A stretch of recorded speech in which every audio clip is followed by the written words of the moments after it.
이번 시간은 10강 내용으로 선택 영역을 사용한 레이어 합성하기 과정을 진행을 하겠습니다. 자, 레이어 마스크와 알파 채널 활용하기. 자, 레이어 마스크는 레이어의 일부분을 보이지 않도록 숨겨 특정 모양으로 잘라낸 것과 같은 효과를 만드는 기능이며, 알파 채널은 선택 영역을 저장해 두고 계속해서 사용할 수 있는 기능입니다. 알파 채널에 대한 예제를 저희가 작성을 해볼게요. 자, 예제상으로 제가 드렸던 그런 강좌 내용을 보시게 되면, 자, 10강 내용의 내용들을 저희가 살펴보겠습니다. 자, 살펴보면, 그러면 안쪽에 지금 example 10_1번 예제가 이렇게 있고요. 자, 완성된 예제를 열어놓고 그 다음에 간단하게 테스트 과정으로 진행을 한번 해보는 걸로 할게요. example 10_1.psd 문서를 열어놓고 진행하고 있습니다. 자, 채널은 여러가지 유형의 정보를 저장하는 회색 음영 이미지이며, 색상 정보 채널과 알파 채널, 별색 채널 3가지 종류가 있습니다. 그중 알파 채널은 사용자가 직접 만든 선택 영역을 저장해 두는 기능이 되겠습니다. 자, 그래서 먼저 색상 채널에 대한 내용들을 보게 되면 레드 채널, 그리고 그린 채널, 블루 채널이 이루어져서 RGB 채널로서 화면이 구현되고 있고요. 자, 그 다음에 선택 영역을 만들게 되면, 그러면 선택 영역을 저장을 한번 해볼게요. 자, 셀렉트 기능 안에 들어가 보면 세이브 셀렉션이라는 기능이 있습니다. 자, 세이브 셀렉션 기능을 저장하면, 그러면 만약에 PSD 파일 같은 경우에는 저장에 관련된 내용들이 만들어지고요. 그리고 채널 타입으로 저장이 됩니다. 여기에서 새로운 채널인 저희가 셀렉트 1번이란 레이블로 저장을 했다라고 하게 되면, 그러면 셀렉트 1번에 관련된 요건들로 저장이 되고요. 자, 그 다음에 셀렉트 1번에 관련된 이런 채널을 선택을 하게 되면 다음처럼 이렇게 보이는 걸 볼 수 있습니다. 자, 선택 영역을 저장할 때 저희가 이제 알파 채널에 등록하고 필요할 때마다 불러와서 사용할 수가 있게 되는데요. 알파 채널에서는 흰색으로 칠해진 영역은 선택 영역으로 만들어질 영역이며, 검은색으로 칠해질 영역은 선택되지 않은 영역입니다. 따라서 회색으로 만들어진 영역은 밝기에 따라서 선택되거나 선택되지 않는 영역이 되겠죠. 자, 아직까지 이제 브러쉬를 많이 배우신 적은 없지만, 브러쉬에 대한 크기를 저희가 지정을 한 다음에, 그 다음에 브러쉬 크기로서 제가 사이즈를 한 100 정도로 지정했다라고 할게요. 자, 이렇게 지정을 하고요. 그 다음에 여기에 대한 내용들은 셀렉트를 없애고요. 그리고 지금처럼 브러쉬 크기로 지금 이런 모양들대로 좀 더 키워볼까요? 한 200 정도. 자, 키워본 다음에 브러쉬 크기로 터치를 만약에 남기게 되면, 그러면 어떻게 되는지 보겠습니다. 자, 이런 식의 브러쉬 터치를 남기게 됐다라고 가정을 하면, 그러면 제가 선택된 영역들을 지정하기 위해서 이렇게 컨트롤로 선택을 했다라고 할게요. 그 다음에 원본 채널로 돌아갔습니다. 지정을 하게 되면, 그럼 어떻게 되냐 하면 여기서 해당하는 이런 채널에 관련된 요건들은 지금 조금 에러가 있을 수 있어요. 그래서 지금처럼 다른 레이어로 지정했다가 지정이 가능한데, 지금처럼 자, 일반 레이어로 돌아와서요, 여기서 제가 지금 레이어 카피, 에디트의 카피 머지 같은 기능으로 선택을 했습니다. 선택을 하게 되면 제가 새 창을 열고 한번 진행해 볼게요. 현재 있는 컨트롤 N을 눌러서 현재 있는 도큐먼트로 지금, 자, 페이스트라는 레이블로 이렇게 만들어 놓고요. 그 다음에 컨트롤 V 하게 되면, 자, 선택된 영역이 지금처럼 이렇게 붙여넣기 되는 걸 볼 수 있습니다. 따라서 회색으로 칠해진 영역 같은 경우에는, 자, 회색이라고 하게 되면 여기서 알파 채널에 관련된 요건으로 다시 들어가게 되면, 그러면 회색 영역이 보여지죠. 자, 지금처럼 이런 내용들을 보기 위해서 제가 지금 알파 채널을 보고 있고요. 자, 이렇게 해당 채널로 지금 이렇게 회색으로 칠해진 영역을 의미하고 있는 거죠. 자, 회색으로 칠해진 영역은 밝기에 따라서 선택되거나 선택되지 않습니다. 자, 이런 내용들은 검정과 흰색에 대한 이런 레이어 마스크와 굉장히 비슷한 유형의 선택 방법임을 알 수 있고요. 알파라고 하는 그런 개념 자체가 이런 식으로 선택 영역에 대한 흑과 백 선택 방법을 선택하고 있습니다. 자, 이런 방식으로 할 수 있고요. 그리고 이제 해당 내용들을 이렇게 저장하거나 문서를 닫고 지정할 수 있고요. 저는 원본으로 히스토리 상태를 돌렸습니다. 자, 여러분들이 만약에 선택 영역을 저장하고 싶다, 알파 채널로서 저장하고 싶다라고 하게 되면 선택 영역을 일단은 지정을 하시고요. 자, 지정을 한 다음에 여기서 아까 전과 동일한 방법으로 자, Select 기능에 들어가서 여기서는 지금처럼 Save Selection 기능으로 지정할 수 있고요. 그러면 이제 채널에 관련된 요건들을 아까 전에 Select 1번을 저장했던 것과 동일하게 저 오퍼레이션 부분에서 New 채널로서 저장되는 걸 볼 수 있죠. 자, 이렇게 하게 되면 새로운 채널로 저장이 되고요. 만약에 이 채널 여러분들이 선택 영역으로서 다시 불러오고자 한다 라고 하게 되면 PSD 포맷으로 반드시 저장이 돼야 되고요.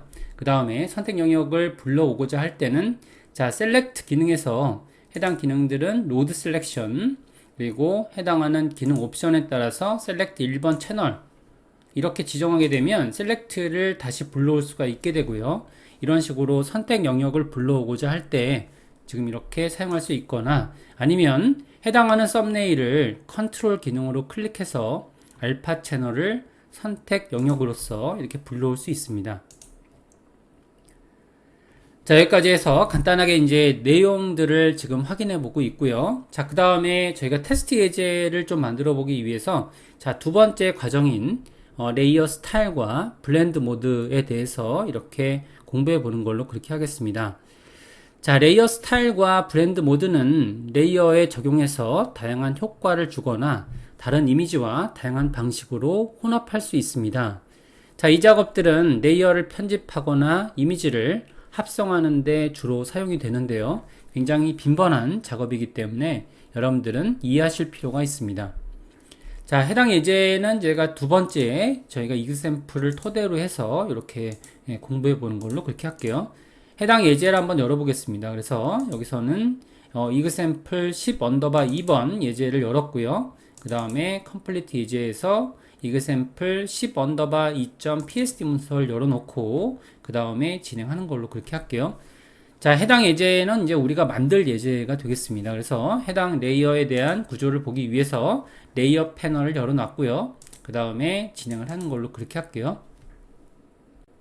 자, 레이어에는 다양한 효과를 적용할 수 있습니다. 자, 그림자 효과, 엠보스 효과, 패턴, 오버레이 효과, 테두리 효과 등 총 10개 종류의 효과가 있으며 레이어를 편집해도 효과는 그대로 유지됩니다. 자, 레이어뿐만 아니라 그룹에도 스타일을 적용할 수 있습니다. 또한 적용된 효과를 복사해서 다른 레이어에 적용하거나 스타일 패널에 저장해두고 계속 사용할 수 있어 활용도가 높습니다. 해당 내용들을 조금 확인해 보면, 그러면 일단은 이제 텍스트 레이어를 기준으로 해서 잠깐 알려드리는 걸로 그렇게 할게요.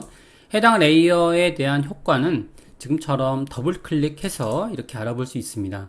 자, 레이어 효과를 클릭하게 되면 한 10개 정도의 효과가 만들어지고요. 자, 여기서 제일 먼저 기초가 되는 옵션인 블렌딩 옵션이라고 보여집니다. 자, 블렌딩 옵션은 전체적인 이런 레이어 효과를 이렇게 관리하는 그런 부분이 되겠고요. 자, 옵션들을 한번 알아보고자 하는데요. 일단 자, 블렌딩 모드에 한번 들어가 보면 지금처럼 모드에 관련된 불투명도 옵션이 이렇게 있습니다. 자, 불투명도 옵션에 관련된 내용들은 많이 공부하지는 않았지만 간단하게 어둡기 합성하기 라는 기능과 그리고 밝게 합성하기 기능들이 이렇게 있죠. 해당 예제에 대한 이런 구분을 하기 위해서 우리가 기초적인 내용들을 먼저 공부해보고 그 다음에 진행하는 걸로 할게요. 일단 여기에 대한 레이어 모드라는 것이 이렇게 있습니다. 자, 레이어 모드라는 것을 이렇게 클릭을 해보면, 그러면 클릭해보면 여기에 여러가지 옵션들이 만들어지는데요. 여기에서 보게 되면 일단은 기본적인 노멀 모드가 있습니다. 노멀 모드는 말 그대로 해당 레이어를 클릭을 한 다음에 그 다음에 여기서 불투명도로서 조절을 할 수 있죠. 자, 불투명도를 조정하게 되면 그러면 50% 정도의 지금 글자가 이렇게 투영되어져서 이 바탕에 있는 이미지가 보여지는 걸 볼 수가 있게 되고요. 자, 마찬가지로 오페서티와 동일한 원리인 여기서 자, 필에 대한 옵션이 이렇게 있습니다. 여기서도 동일하게 해당하는 옵션을 변경을 하게 되면 불투명도가 변경되어져서 이렇게 보이는 걸 볼 수가 있고요. 자, 그 다음에 아래쪽에 있는 옵션에 들어가 보면 아래쪽에 디졸브라는 것이 있죠. 디졸브라는 기능 자체가 이 망점에 대한 표현 방법을 가지고 있는데요. 해당 기능을 제가 100배율로 보는 걸로 그렇게 하겠습니다. 해당하는 돋보기 기능을 더블 클릭해서 이렇게 100배율로 보고 있고요. 자, 이 상태에서 제가 기능 자체를 조금 확대해서 보여드리면 이렇게 되어 있습니다. 그래서 해당 기능은 디졸브 기능으로 되어 있고요. 자, 그리고 저희가 오페서티를 변경 작업을 좀 해보는 걸로 할게요. 자, 변경 작업을 해서 지금처럼 오페서티를 나누게 되면 지금 이렇게 망점에 대한 표현 방법으로 표현되는 것을 우리가 디졸브라고 합니다. 자, 디졸브라는 기본적인 정보들을 가지고 있고요. 그 다음에 다음 기능들을 한번 보고자 하는데, 자, 여기서 지금 어둡기 모드가 있고요. 그 다음에 밝기 모드, 그 다음에 중간 모드라는 기능들이 이렇게 있습니다. 자, 그래서 어둡기 모드의 가장 대표적인 기능은 멀티플라이고요. 자, 멀티플라이는 두 개의 예제, 그러니까 두 개의 층이라고 볼 수 있는데요. 자, 아래쪽에 있는 층과 자, 오늘 하루 레이어와 아래쪽에 있는 백그라운드 레이어까지를 모두 하나의 층 레이어라고 볼 수 있고요. 그리고 풀친만 9,500원에 대한 9,900원에 대한 기능은 저희가 이제 하나의 레이어로 기준이 돼서 자, 여기에 대한 구분은 다음처럼 편집이 되죠. 자, 해당 레이어는 우리가 이미지 레이어로서 보겠습니다. 이미지 레이어로 보게 되면 이게 낫겠네요. 자, 여기에 대한 예제를 정확하게 구분 짓기 위해서 우리가 예제 하나를 좀 구현해 보는 것도 괜찮을 것 같아요. 자, 그래서 해당 예제는 우리가 예제를 준비해 드릴 텐데 일단은 간단하게 편집 예제를 조금 준비해 보고 그 다음에 진행을 하겠습니다. 자, 여기는 지금 일단 진행을 할게요. 기본 예제를 미리 좀 준비해야겠네요. 여기서 제가 여기 여러분들이 받으시는 예제에 대해서는 이 예제가 준비가 돼 있을 겁니다. 자, 예제 폴더에 보게 되면 지금처럼 이렇게 베이직이라는 폴더가 있습니다. 그래서 베이직이라는 폴더 하위에 basic.psd 파일을 기준으로 이렇게 보겠는데요.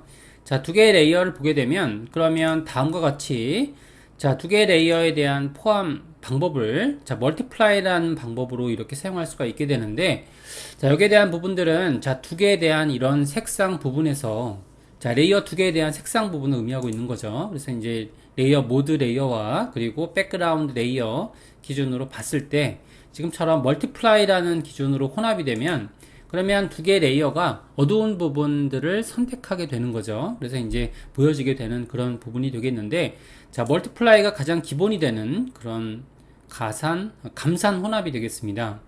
자, 여기를 기준으로 다큰이라든지 아니면 칼라 번, 리니어 번, 그 다음에 다큰 칼라 방식으로 적용이 될 거고요. 그 다음에 밝게 혼합되는 스크린 방식, 여기에서는 밝은 부분이 선택되는 것이라고 생각하시면 되실 것 같고요. 자, 그 다음에 이런 방법들은 라이튼, 그 다음에 칼라 닷지.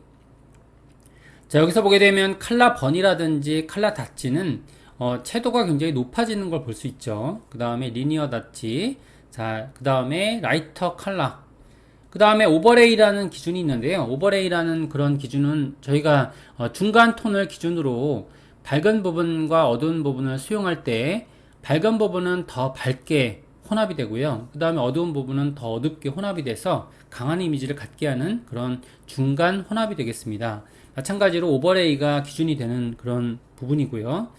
그 다음에 소프트 컬러, 그리고 하드 컬러, 하드 라이트, 비비드 라이트, 그 다음에 리니어 라이트라는 방식들이 있고요. 자, 그 다음에 이제 디퍼런스가 이제 기본이 되는 방식인데, 자, 우리가 이제 색상에 대한 이런 세 가지 속성이 있죠. 색상, 명도, 채도를 기준으로 해서 반대 색상으로 만들어주는 그런 방법이 디퍼런스가 되겠습니다. 그래서 자, 대부분의 경우에는 이제 위에 있는 레이어, 기준이 되는 레이어가 지금 변경되는 것을 볼 수가 있게 되고요. 여기에 대한 부분, 이 기준을 토대로 해서 익스클루션, 그 다음에 서브트랙트, 그 다음에 디바이드라는 기능들이 만들어지고요. 그 다음에 색의 3 속성을 기준으로 해서 만들어지기도 합니다. 그래서 휴, 색상, 자, 그리고 세츄레이션, 채도, 컬러, 색상에 대한 세 가지 그 속성에 대해서 적용이 되는 거고요. 그 다음에 여기서는 명도 단계로 적용되는 걸 볼 수 있습니다. 자, 이런 것들이 바로 저희가 이런 색상에 대한 모드라고 할 수 있는 거죠. 색상 모드에 대한 기본적인 내용들을 저희가 가이드 해드렸고요. 자, 그러면 해당 내용들은 이런 것을 기준으로 해서 다시 한번 자, 풀친만 9,900원 이란 레이어를 기준으로 해서 한번 볼게요. 그래서 우리가 더블 클릭을 하게 되면 그러면 여기에 지금 브랜드 모드라는 것이 붙어 있죠. 그런 혼합 모드에 대한 기준이 되고요. 여기에 대한 브랜딩 옵션을 보게 되면 그러면 원래가 전체적인 그런 옵션을 조정하는 부분이 된다라고 말씀을 드렸습니다. 자, 그 다음에 이제 베벨 엠보스라는 기능이 있거든요. 베벨과 엠보스라는 기능은 이거는 지금처럼 밝은 빛과 어두움이 추가해서 입체적으로 보여주는 그런 부분이 되겠습니다. 그래서 해당 부분을 보게 되면 지금처럼 이렇게 둥그렇게 보여지는 부분을 볼 수가 있고요. 자, 여기에 대한 스타일은 여러 가지를 조정할 수 있습니다. 가장 기본적인 그런 스타일은 자, 베벨 엠보스가 아무래도 이제 가장 미묘한 부분들이 많은 그런 효과 중에 하나가 되겠는데 해당 옵션을 보게 되면 이너 베벨이라는 기능이 있고요. 베벨이라는 건 지금처럼 이렇게 튀어나와 있는 형식을 저희가 베벨이라고 하고요. 그 다음에 아우터 베벨, 아우터 베벨은 지금 바깥쪽으로 양상이 조금 다르죠.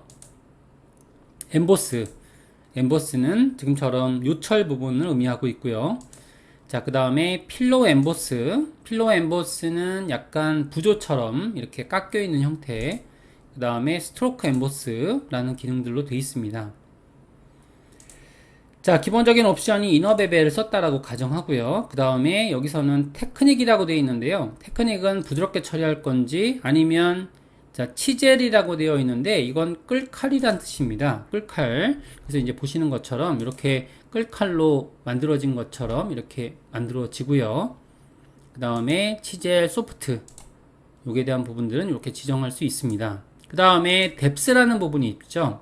뎁스라는 부분은 여기 두께 부분을 여기 조정할 수 있고요.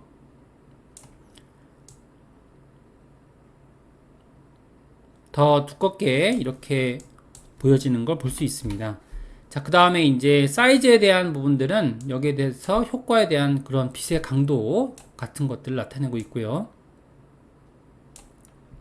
자, 이런 것들이 있습니다. 그래서 각각의 옵션들은 이런 식으로 조정해 나갈 수가 있게 되는데 베벨과 엠보스라는 기능은 이제 밝은 빛과 그림자를 추가해서 입체적으로 보여지는 그런 기능들이 되겠는데요. 여기에 대한 기능들은 사실 되게 많이 다릅니다.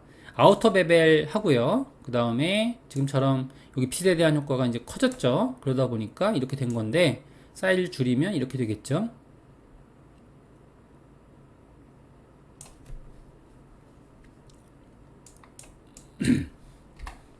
자, 그 다음에 여기서는 이너 베벨 그리고 한 50 정도 놓을게요. 자, 효과를 좀 기억해 보시면 될 것 같은데 이제 저희가 효과가 적용이 되면 지금처럼 FX라는 기능들로 적용이 된 걸 볼 수 있습니다. 그죠? 자, 이렇게 적용이 됐고요. 자, 그러면 이전에 있던 기능들이 적용이 되겠는데 여기에는 우리가 적용했던 그 기능들이 이렇게 리스트화돼서 떠 있는 걸 볼 수 있습니다. 전체적인 이펙트를 적용하기 위해서 드롭 섀도우는 적용하지 않았는데 여기 등록이 되어 있네요. 이런 경우에는 이제 버리면 될 것 같고요. 휴지통에. 자, 이렇게 하고 나서 그 다음에 이펙트에 대한 기능들을 적용할 때 제가 이제 전반적인 모든 여기에 여러 가지 이펙트가 붙을 수 있겠죠. 여기에 대한 기능들을 조금 더 적용해 보면 해당 레이어를 더블 클릭해서 이렇게 볼 수 있습니다. 자, 이렇게 하게 되면 여기에 대한 기능들을 적용할 수 있거든요. 그럼 여기에 대한 것들을 한번 보게 되면 그러면은 여기서 제가 이제 다른 기능들 스트로크를 한번 적용해 볼게요. 스트로크는 테두리 선이죠. 그러니까 스트로크에 대한 옵션들은 이거보다는 단순한데 자, 위치는 지금처럼 두께를 지정할 수가 있게 되고요. 그 다음에 두께에 대한 지정 방법이 포지션이라는 방법이 나와 있습니다. 자, 포지션은 뭐 충분히 우리가 이해가 가능하죠.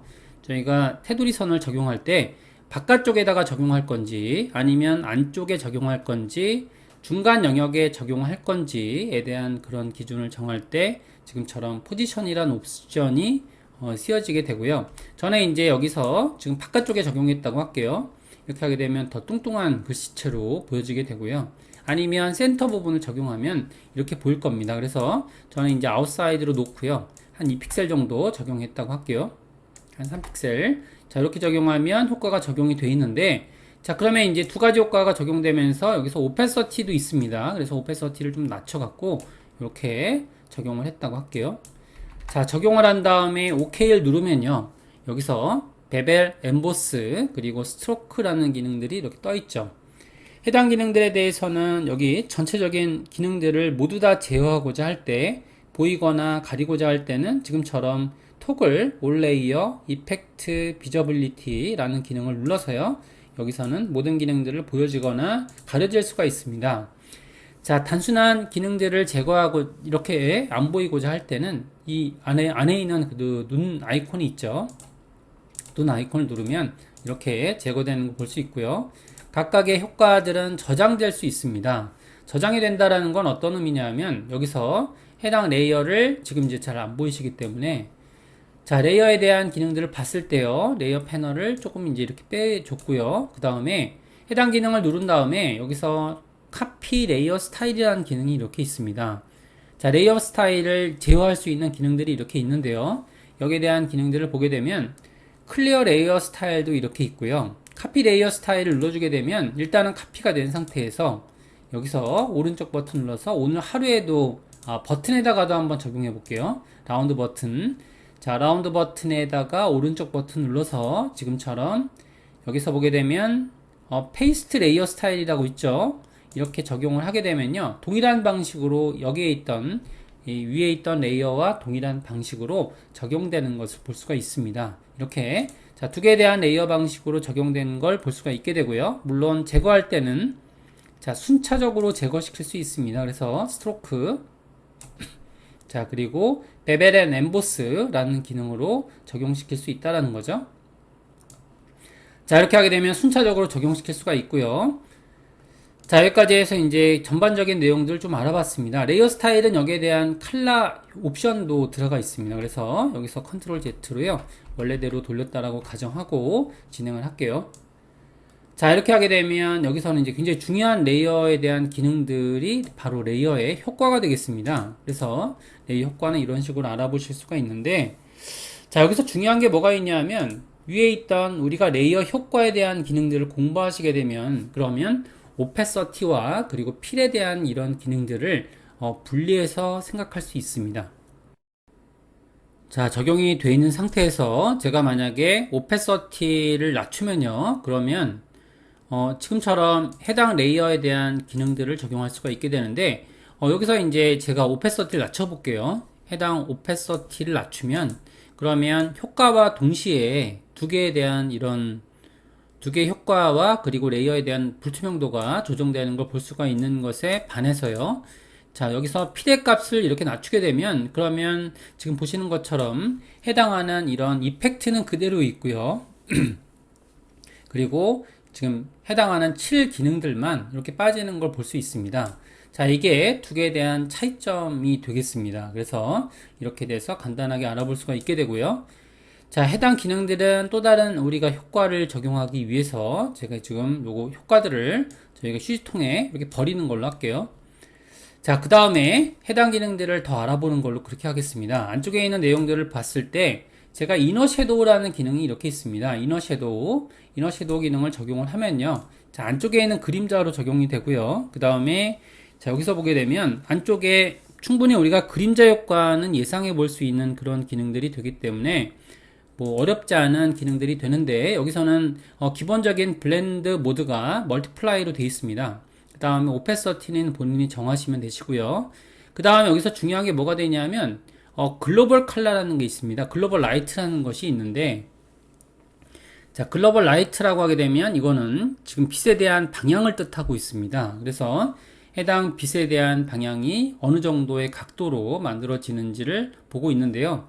자, 여기에 대해서는 제가 각도 변화를 변화시키게 되면 다른 오브젝트에 걸려있는 그런 섀도우 기능들도 마찬가지로 적용이 된다는 걸 이해하실 수가 있을 겁니다. 그래서 각도 변화를 주게 되면 그러면 제가 만약에 50도로 각도 변화를 줬다라고 하게 되면 그림자에 대한 방향이 달라지는 거죠. 보통은 이제 왼쪽에 이런 식으로 120도 각도로 만들어 놓고요. 자, 여기에 대한 기능들은 이너 섀도우와 드롭 섀도우는 굉장히 비슷한 기능이죠. 두 가지의 기능은 비슷한데요. 자, 디스턴스는 거리량에 대한 내용들이 되겠는데, 이는 저희가 이걸로 공부하기보다는 이 드롭 섀도우로 공부하는 게 더 좋을 것 같아요. 그래서 해당 기능을 캔슬 시키고요. 그 다음에 더블 클릭해서 여기서 드롭 섀도우 기능을 적용했다라고 하겠습니다. 자, 드롭 섀도우 기능을 적용하면요, 이렇게 그림자에 대한 효과가 만들어지는데, 자, 여기에 대한 기능들은 제가 한 50% 정도의 불투명도를 썼다고 할게요. 자, 여기서 각도 변화를 주게 되면, 그럼 어떻게 되냐면, 여기서 각도 변화로 인해서 그림자가 바뀌는 걸 볼 수가 있고요. 자, 그 다음에 디스턴스라고 하게 되면, 해당하는 오브젝트와 그리고 밑면 간의 거리량을 뜻하고 있습니다. 그래서 해당하는 거리량을 더 낮추게 되면, 더 이렇게 플랫하게 보이는 걸 볼 수 있게 되고요. 그 다음에 여기서는 그림자의 퍼짐 정도, 그죠? 자, 여기서는 제가 봤을 때는 지금 강도라고 뜻할 수 있죠. 그 다음 사이즈는 그림자의 크기, 퍼짐 정도가 되겠습니다. 그래서 지금처럼 조정을 하게 되면 그러면 그림자 효과가 만들어지고요. 자, 그림자 효과에 대해서는 만들어졌을 때는 우리가 더블 클릭을 하게 되면 그러면 지금처럼 그림자 효과로 다시 들어가서 재편집을 할 수 있다는 것을 알 수 있고요. 해당 기능들은 당연히 저희가 포토샵 전용 포맷인 PSD 안에서만 적용되는 그런 기능이라고 보실 수 있습니다. 자, 여기까지 한번 알아봤고요. 그 다음에 여기서는 효과를 제거하고요. 그 다음에 보겠습니다. 자, 더블 클릭을 해서 마찬가지로 이너 섀도우까지의 기능들도 뭐 비슷한 기능이라고 보시면 되실 것 같고요. 디스턴스, 그 다음에 여기에서는 스프레드가 아니고요. 지금처럼 단어가 약간 다르죠. 하지만 효과는 거의 비슷합니다. 자, 그 다음에 여기서 이너 그로우라는 것이 있는데요. 이너 그로우라는 효과는 바로 레이어 내부로 빛이 퍼지는 그런 효과를 의미하고 있고요. 옵션은 거의 비슷합니다. 지금처럼. 자, 블렌드 모드는 저희가 스크린으로 되어 있고요. 오페서티, 그 다음에 노이즈 값이 이렇게 있습니다. 노이즈 값. 그 다음에 세틴이라는 기능이 이렇게 있고요. 자, 세틴이라고 하게 되면 자, 매끈하게 윤이 나는 그런 음영을 레이어 내부에 적용하는 그런 옵션인데요. 여기서는 저희가 내부적인 그런 빛을 내는 그런 옵션이라고 볼 수 있습니다. 그래서 여기에 대한 멀티플라이 옵션을 적용해서 처리할 수가 있게 되고요. 자, 그 다음에 칼라 오버레이 같은 경우에는 저희가 이제 색상을 칠하는 그런 기능입니다. 그래서 레이어 전체 영역에 특정 색상을 칠할 때 만들어지는데 칼라 오버레이 같은 경우에는 여러 가지 기능들이 적용이 돼요. 그래서 어떤 기능이냐면 저희가 이제 일반적으로 텍스트에서 변화되는 요건뿐만이 아니고 여러 가지에 대한 이런 용도들이 있습니다. 그래서 그런 용도들을 변화시킬 때 적용이 되겠는데요. 예를 들어서 이렇습니다. 그래서 여기서는 일단은 캔슬하고요. 자, 아래쪽에 있는 라운드 버튼, 여러분들은 지금 그 완성된 예제를 토대로 해서 진행하고 계시거든요. 지금처럼 10언더바 2번인데 요건 이제 다음 시간에 진행을 해야 될 것 같은 그런 예제이긴 하지만 이번 시간에 같이 공유하는 걸로 그렇게 할게요.